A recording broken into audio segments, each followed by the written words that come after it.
আজ আমি আবার দ্বাদশ শ্রেণীর বাংলা ক্লাসে চলে এসেছি। আজ আমাদের পাঠ্য বিষয় হল পূর্ণাঙ্গ সহায়ক গ্রন্থ আমার বাংলা, লেখক সুভাষ মুখোপাধ্যায়। পূর্ণাঙ্গ সহায়ক গ্রন্থ আমার বাংলা এর বেশ কয়েকটি গল্প আমাদের পাঠ্য বিষয়। তবে আজ আমরা সূচনাতে এই আমার বাংলা এই গ্রন্থের সূচনাতে যে ভূমিকা আছে এবং প্রথম যে গল্প আছে সেটি আমরা প্রথমে আলোচনা করব। তবে আলোচনা শুরু করার পূর্বে আমরা সুভাষ মুখোপাধ্যায় সম্পর্কে দু চার কথা জেনে নিই। সুভাষ মুখোপাধ্যায়ের জন্ম হয়েছিল 12ই ফেব্রুয়ারি 1919 খ্রিস্টাব্দে কৃষ্ণনগর, নদিয়া জেলায়। পিতার নাম ছিল ক্ষিতীশচন্দ্র মুখোপাধ্যায় এবং মাতার নাম ছিল জানকীবালা দেবী। বাংলা সাহিত্যে সুভাষ মুখোপাধ্যায় কবি হিসেবেই প্রসিদ্ধ। কবি সুভাষ মুখোপাধ্যায়কে বলা হয় পদাতিক কবি। পিতার বদলির চাকরির সুবাদে কবি সুভাষ মুখোপাধ্যায়ের পড়াশুনো বিভিন্ন জায়গায় হয়েছে। যেমন প্রথমে তাকে ভর্তি করা হয় নওগাঁর একটি স্কুলে, তারপর সেখান থেকে কলকাতার মেট্রোপলিটন ইনস্টিটিউশন হয়ে সত্যভামা ইনস্টিটিউশনে ভর্তি করা হয়। তারপর ভবানীপুর মিত্র ইনস্টিটিউশন থেকে তিনি ম্যাট্রিক পরীক্ষা পাশ করেন এবং তার পরবর্তীকালে স্কটিশ চার্চ কলেজ থেকে দর্শন শাস্ত্রে সাম্মানিক সহ স্নাতক হন। এই প্রথিতযশা সাহিত্যিকের কয়েকটি উল্লেখযোগ্য সাহিত্যকর্ম, সারা জীবন ধরে তিনি সাহিত্যের প্রতি নিবেদিত প্রাণ ছিলেন। তিনি একাধিক তার উল্লেখযোগ্য সাহিত্যকর্ম রয়েছে, তবে কয়েকটি আমরা উল্লেখ করব। তার উল্লেখযোগ্য কাব্যগ্রন্থ হলো পদাতিক, অগ্নিকোণ, চিরকুট, ফুল ফুটুক, যত দূরেই যায় প্রভৃতি। আরও অনেক কাব্যগ্রন্থ তিনি রচনা করেছেন। শুধুমাত্র কয়েকটি উল্লেখযোগ্য কাব্যগ্রন্থের নাম আমি এখানে লিখেছি। রিপোর্টার্জ ও ভ্রমণ সাহিত্য। রিপোর্টার্জ মানে হচ্ছে ভ্রমণ সংক্রান্ত বা অন্য কোনো সংক্রান্ত বিষয় সংক্রান্ত রিপোর্ট ধর্মী রচনা। তার মধ্যে উল্লেখযোগ্য আমাদের যেটা পাঠ্য আমার বাংলা, যখন যেখানে, ডাক বাংলার ডায়েরি, ভিয়েতনামে কিছুদিন, টোটো কোম্পানি প্রভৃতি। তার কয়েকটি উল্লেখযোগ্য উপন্যাস হলো হাংরাস, কে কোথায় যায়, চিঠির দর্পণে ইত্যাদি। এরকম আরও অনেক শিশু কিশোর সাহিত্য, জীবনী গ্রন্থ, অনুবাদ কবিতা, ছড়া ইত্যাদি আরও সারা জীবন ধরে তিনি লিখে গেছেন। এই রকম একজন বহু প্রতিভাধর মানুষ। তার জীবনাবসান ঘটে 8ই জুলাই 2003 খ্রিস্টাব্দে। আমরা আমার বাংলার প্রথমে সূচিপত্রটা একটু দেখে নিই। এখানে দেখবে সূচিপত্রে ওই যে গল্পগুলি আছে তার নামের গায়ে একটা তারকা চিহ্নিত কয়েকটি গল্প রয়েছে, সেগুলোই কেবলমাত্র তোমাদের পাঠ্য। যেমন ভূমিকা, গাঢ় পাহাড়ের নিচে, ছাতির বদলে হাতি, কলের কলকাতা, মেঘের গায়ে জেলখানা এবং হাত বাড়াও। আজ আমরা প্রথমে ভূমিকা এবং তারপরে গাঢ় পাহাড়ের নিচে এই বিষয় দুটি আলোচনা করব। আমরা প্রথমে একটু ভূমিকা সম্পর্কে আলোচনা করি। 1 জুন 1961 তারিখে আমার বাংলা এই গ্রন্থের ভূমিকায় লেখক সুভাষ মুখোপাধ্যায় অবিভক্ত বাংলার একটি সমৃদ্ধ ছবি এঁকে তার আলোচনার সূত্রপাত করেছেন। যে কোনো গ্রন্থেরই সূচনায় একটি যথাযথ মুখবন্ধ বা ভূমিকা থাকা বাঞ্ছনীয়, যা স্রষ্টার অভিপ্রায় বা যা ইচ্ছে সেটাকে প্রকাশ করে। এখানেও কিন্তু তার অন্যথা হয়নি। আমরা দেখি, বেশ ছিল, শিয়ালদায় যাও, টিকিট কাটো, তারপর বেরিয়ে পড়ো উত্তরে কি পূবে, যখন যেখানে মন চায়, ভেড়ামারা পার হয়ে সারার পুল, নিচের দিকে তাকিয়ে মনে হবে পদ্মার ঢেউগুলো যেন লাফিয়ে লাফিয়ে গিলতে আসছে। কিংবা যাও গোয়ালন্দে, ভাজা ইলিশের গন্ধ স্টিমার ঘাট অবধি পেছন পেছন ডাকতে ডাকতে যাবে। আজ জলের স্থলে গণ্ডি আঁকা, সে গণ্ডি পার হবার হুকুম নেই, দিন বদলেছে। শাল গাছের ছায়ায় ছায়ায় আজ আর গোড়াপল্টনের তাঁবু নেই। খালির দুপাশে চিকচিক করে না মানুষের হাড়। লরির রাস্তায় এখন পত্তন হচ্ছে নতুন নতুন গঞ্জ। স্বাধীন দেশে মানুষ এখন নতুন করে দল বাঁধছে, নতুন করে শপথ নিচ্ছে, নতুন করে স্বপ্ন দেখছে সুখ শান্তির। শীতের হাওয়া দিলে আজও দাফার কথা মনে পড়ে। মাটির ঘরে কাঁথা গায়ে দিয়ে কাঁপছি, কপাটিন জানলা দরজা দিয়ে দেখছি জ্যোৎস্না গায়ে মেখে দূরে দাঁড়িয়ে আছে গাঢ় পাহাড়। আমি তক্তাপোষে আর দাফা মেঝেতে। ঠান্ডায় দুজনেরই চোখে ঘুম নেই। তিনকুলি কেউ ছিল না তার। কোথায় ছিল তার ঘরবাড়ি, কে ছিল তার মা বাবা, কিছুই জানে না দাফা। ছেলেবেলায় সে ছিল গরু চোর, সারা গায়ে তার মারের দাগ। দাফা বদলে গেল ললিতের বাড়িতে এসে। ললিতই তাকে রাস্তা থেকে ধরে এনেছিল। দাফাকে দেওয়া হলো গরুর রাখালি। ললিতের বউকে দাফা মা বলে ডাকলো। দাফা হয়ে গেল ললিতের ছেলের মতো। দাফাকে সবাই হাবাগোবা বলেই জানতো। সেই দাফা পড়তে শিখলো, সমিতির ঝান্ডা নিয়ে প্রচারে যাওয়া, হাটে হ্যান্ডবিল বিলি করা, চোঙা ফোঁকা, সব কাজেই দাফার ডাক পড়ে। তার খুব ইচ্ছে একবার শহরে যাওয়ার। রেলগাড়ি কখনো সে দেখেনি। শহরে নাকি খুব আলো। কলকাতায় ফিরে এলাম। তারপর কটা বছর কাটাকাটি ভাগাভাগি কি আতান্তরেই না কেটেছে। হঠাৎ একদিন শুনলাম বুকে গুলি লেগে দাফা মারা গেছে। লড়েছিল খুব জোর, কিন্তু বন্দুকের সঙ্গে পারেনি। দাফা মরতে চায়নি, চেয়েছিল মানুষের মতো মাথা উঁচু করে বাঁচতে। শহরে নাকি খুব আলো, এখনও কানে বাজছে। শুধু কি দাফা, শুধু কি সেই পাহাড়তলি? সারা বাংলাদেশই সেদিন এমনি ছিল। সেই যে এক যে ছিল বাংলাদেশে, যা দেখেছি যা শুনেছি তাই নিয়ে আমার বাংলা। বন্ধু দেবীপ্রসাদ চট্টোপাধ্যায় রংমশালি, রংমশালি একটি পত্রিকার নাম।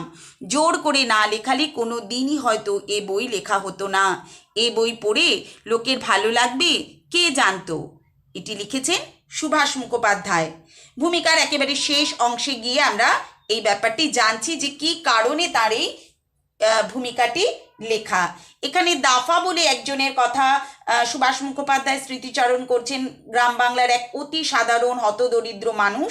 তার জীবনের আয়নায় কবি লেখক দেখছেন গ্রাম বাংলাকে। এই বাংলাদেশ বা এই বঙ্গদেশ কিন্তু স্বাধীনতা উত্তরকালের বঙ্গদেশ। সেখানে সর্বত্র শান্তি বিরাজমান হওয়ার কথা, কিন্তু সেখানে এক অস্থির সময়ে কিন্তু দাঁড়িয়ে সে এই দাফার যে জীবনাবসান বা দাফার যে জীবন উৎসর্গ, এই কাহিনীটি আমাদের একটু সংক্ষেপে মনে রাখতে হবে। এবার এসো আমরা আলোচনা শুরু করি গাঢ় পাহাড়ের নিচে এই গল্পটি নিয়ে।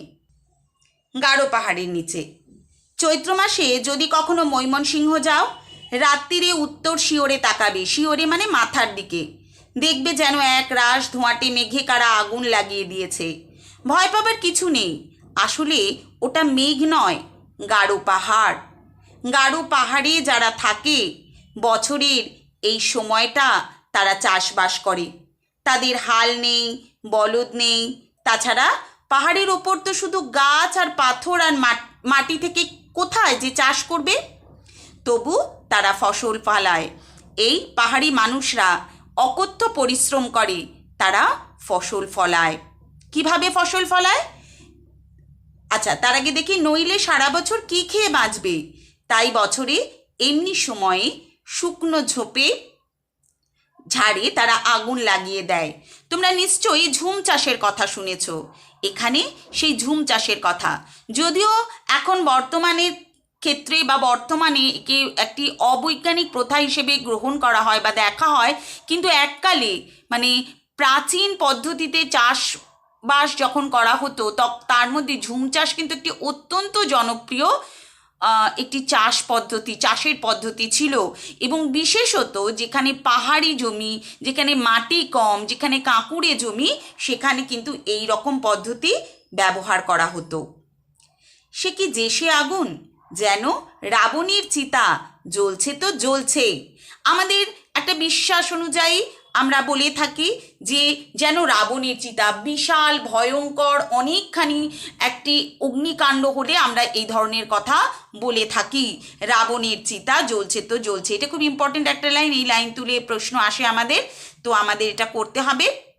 যে রাবণের চিতা, এখানে কিন্তু ওই চৈত্র মাসে ময়মনসিংহের উত্তর দিকে তাকালে গারো পাহাড়ে যে পাহাড়ের গায়ে ফসল ফলাবার পূর্বে জমি তৈরি করার জন্য যে শুকনো ঝোপঝাড়ে আগুন লাগিয়ে দেওয়া হয়, এখানে সেই আগুনের কথাই বলা হয়েছে।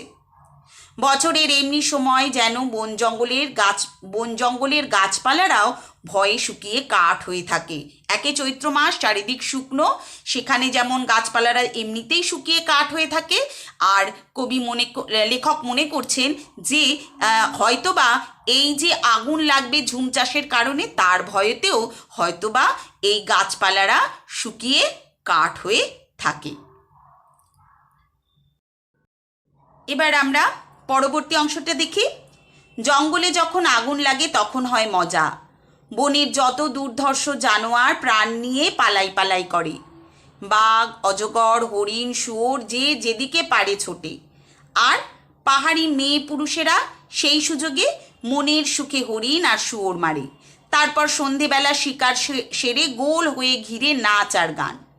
দেখো, শিকার মানুষের কি আদিম একটা পেশা, জীবিকা। হ্যাঁ, তো এখানে যখন জঙ্গলে আগুন লাগিয়ে দেওয়া হয় তখন কিন্তু এই আদিবাসীরা তাদের সেই ফেলে আসা অতীত জীবনের আদিম যে পেশা সেটিকে আবার নতুন করে তারা ফিরিয়ে নিয়ে আসে। তারা শিকার করে, কারণ সেই জঙ্গলে যে সমস্ত বন্য পশুরা থাকে হয় তাদের পুড়ে মরতে হয়, নতুবা তারা পালাই পালাই করে। তাই পালিয়ে বেড়ানো, সেই ছুটে পালানো, সেই সমস্ত বন্য জন্তুদের শিকার করাটা খুব সহজ হয়ে দাঁড়ায়। এবং এই শিকারের উল্লাসে আদিম মানব যেরকম আগুন জ্বালিয়ে উৎসব পালন করত, ঠিক তেমনি এই গারো পাহাড়ের যে আদিম অধিবাসী, যারা আদি অধিবাসী, তারাও যেন উৎসব পালন করে। কিভাবে? হরিণ আর শুয়োর মারে, তারপর সন্ধেবেলা শিকার সেরে গোল হয়ে ঘিরে নাচ আর গান। এখানে এই গারো পাহাড়ের যারা বসবাসকারী উপজাতি, তাদের একটা জীবনের চিত্র বা জীবনচর্যার একটা চিত্র লেখক এখানে দিচ্ছেন সংক্ষিপ্তভাবে। আচ্ছা, পরের অংশটি আমরা আরেকটু দেখি।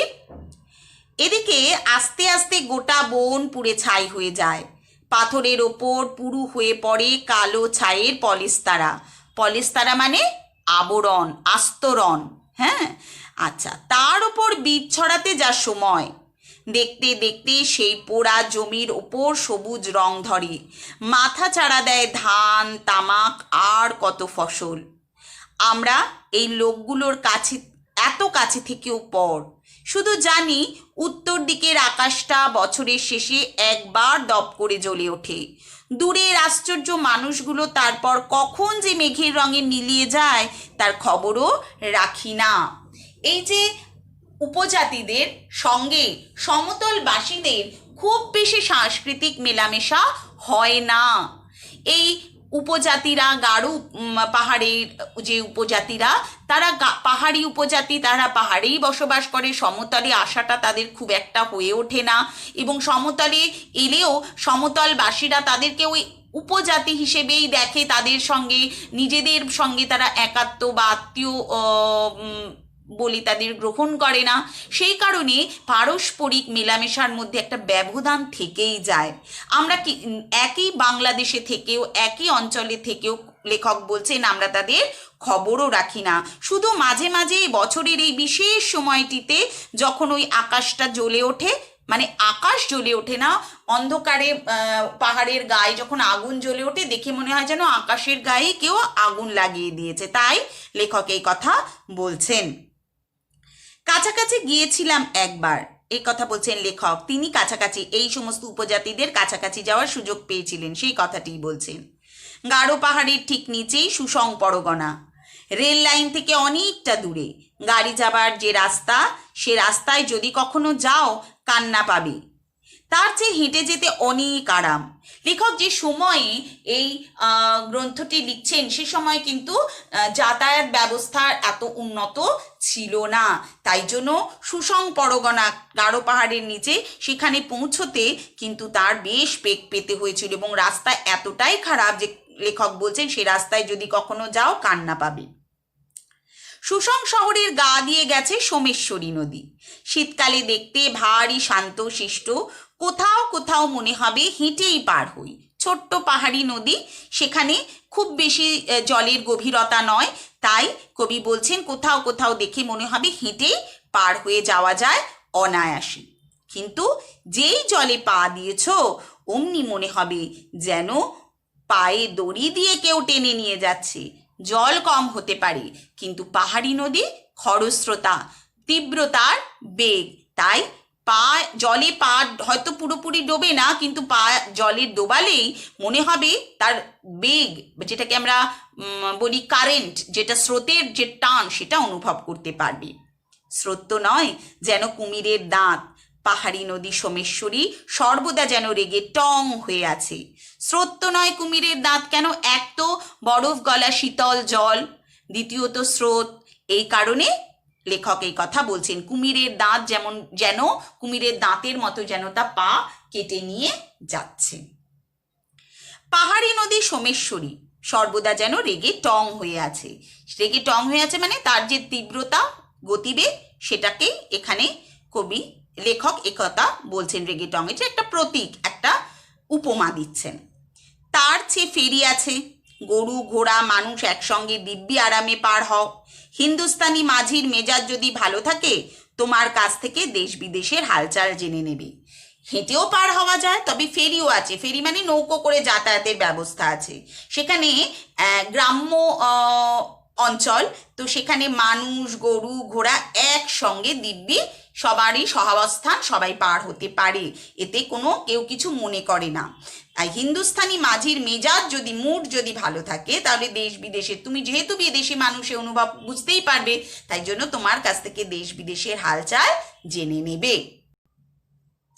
হয়তো গর্ব করে বলবে তার যে বিহারী মণি বাংলার সব ফেরিঘাটেরই সে মালিক। একটু বাড়িয়ে বলবে। পাহাড়ের নিচে যারা থাকে তারা আমাদেরই মতো হাল বলদ নিয়ে চাষাবাদ করে। মুখ চোখে তাদের পাহাড়ি ছাপ। হাজং, গারো, কোচ, বানাই, ডালু, মারগান, এমনি সব নানা ধরনের জাত। এগুলি হচ্ছে সব উপজাতিদের নাম। গারোদের আলাদা ভাষা, হাজং ডালুদের ভাষা যদিও বাংলা, কিন্তু তাদের উচ্চারণ আমাদের কানে একটু অদ্ভুত থাকে। টকে তারা বলে ট, টকে ত, আবার ডকে দ, আবার দকে ড। প্রথমে শুনলে বাড়ি হাসি পাবে। ভাবো তো, তোমার কাকার বয়সের একজন হৃষ্টপুষ্ট লোক দুধকে ডুড বলছে, তামাককে টামাক। তাহলে এই উচ্চারণগত একটা প্রভেদ এই অঞ্চলে আমরা দেখতে পাচ্ছি। এই অঞ্চলের গারোদের ঘর দূর থেকে দেখলেই চেনা যায়। মাচা করে ঘর বাঁধা, মাচার উপরে যেখানেই শোয়া সেখানেই রান্নাবান্না, সব কিছু। হাঁস মুরগিও এই উচ্চাসনেই থাকে। এটা হচ্ছে পাহাড়ি স্বভাব। বুনো জন্তু জানোয়ারের ভয়ে এই ব্যবস্থা। এই যে এখানে একটা তাদের যে উচ্চারণের কথা, মানে ভাষার কথা বলা হলে, তাদের থাকবার একটা পদ্ধতির কথা বলা হলো, এগুলো একটু আমাদের মনে রাখতে হবে। এই যে উঁচু করে ঘর বানানো, সেখানে একইভাবে মানে রাত্রি, মানে সূর্য ডুবলে রাত হলে আর ঘর থেকে বেরোনোর কোনো ব্যাপার নেই। কারণ হচ্ছে বুনো জন্তুদের হামলা এখানে প্রায়শই হয়ে থাকে। এই অঞ্চলে হাজংরাই সংখ্যায় সবচেয়ে বেশি। হাজং কথার মানে নাকি পোকা। তাদের মতে পাহাড়তলির এই অঞ্চলে হাজংরাই প্রথম আসে, আর তখন চাষবাসে তাদের জুড়ি নাকি আর কেউ ছিল না। পাহাড়ি গারোরা তাই তারিফ করে তাদের নাম দিয়েছে হাজং, অর্থাৎ চাষের পোকা।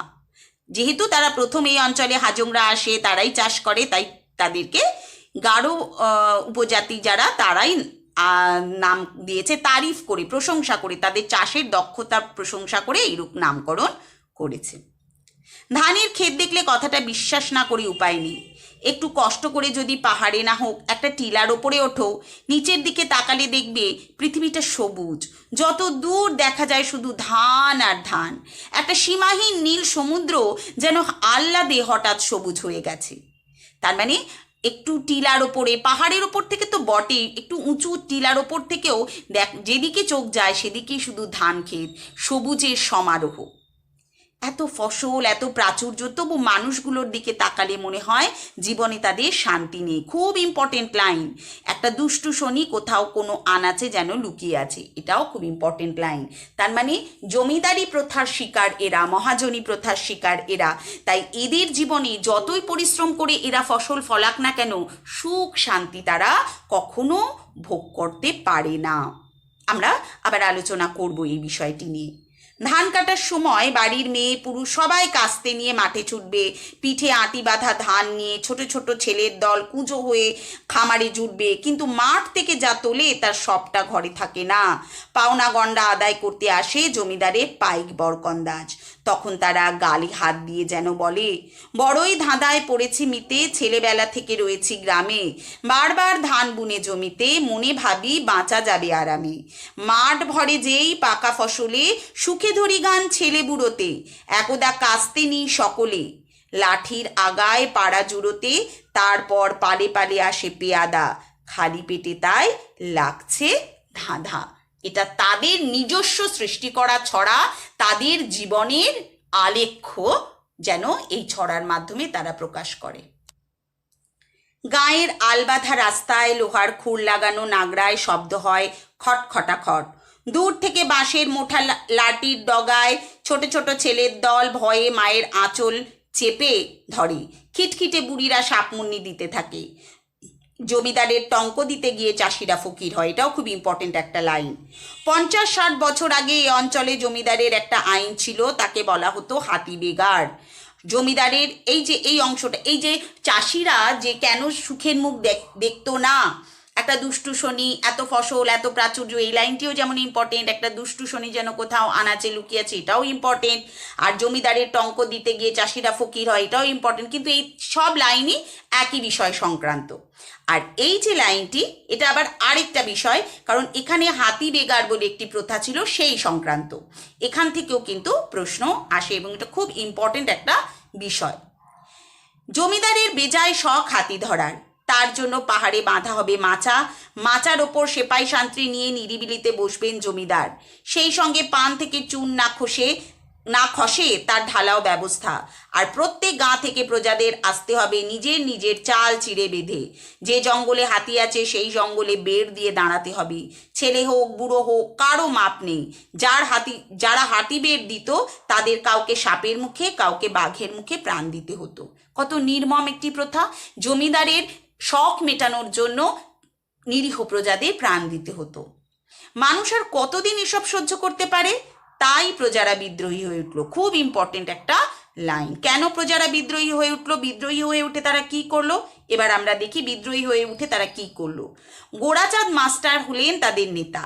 চাকলায় চাকলায় বসলো মিটিং। চাকলা মানে একটি গ্রামের মোড় বা যেখানে আমরা বলি চণ্ডীমণ্ডপ, মানে যেখানে লোকে সোশ্যালাইজিং করে বা সামাজিক মেলামেশা হয়। হ্যাঁ, চাকলায় চাকলায় বসলো মিটিং।